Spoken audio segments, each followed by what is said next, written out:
Hey everyone, I'm Jason, and this is your commentary on Exodus chapter 1. Now, Exodus picks up where Genesis left off, with the Israelites entering into Egypt. It's a story of their captivity in Egypt, and their exiting out into the wilderness on their way into Canaan. That's actually where we get the phrase Exodus, which means the way out. So here are the names of Jacob's children who went to Egypt with him. Each one went with his family.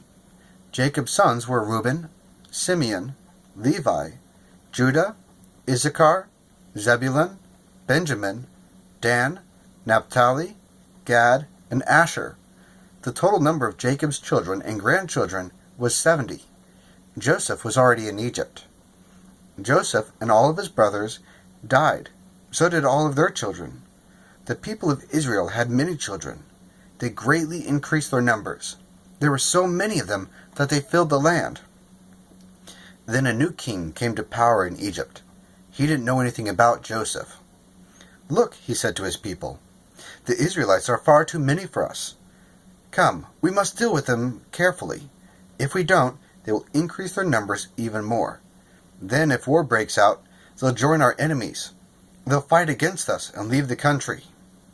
So the Egyptians put slave drivers over the people of Israel. The slave drivers beat them down and made them work hard. The Israelites built the cities of Pithom and Ramses, so Pharaoh could store things there. So his intent was to keep Israel small by making them do hard labor. In fact, it actually worked the opposite way, and they grew even larger. But the more the slave drivers beat them down, the more the Israelites increased their numbers and spread out. So the Egyptians became afraid of them. They made them work hard. They didn't show them any pity. They made them suffer with hard labor. They forced them to work with bricks and mud. And the people made them do all kinds of work in the fields. The Egyptians didn't show them any pity at all. They made them work very hard. There were two Hebrew women named Shiphrah and Puah. They helped other women who were having babies.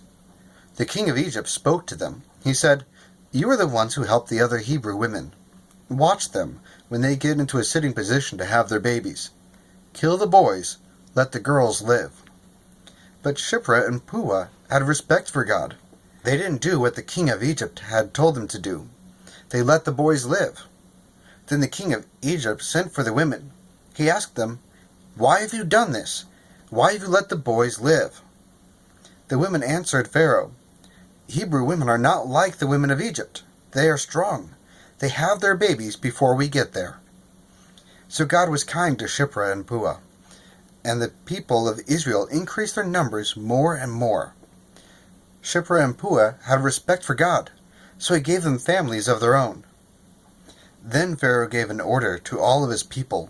He said, "You must throw every baby boy into the Nile River, but let every baby girl live."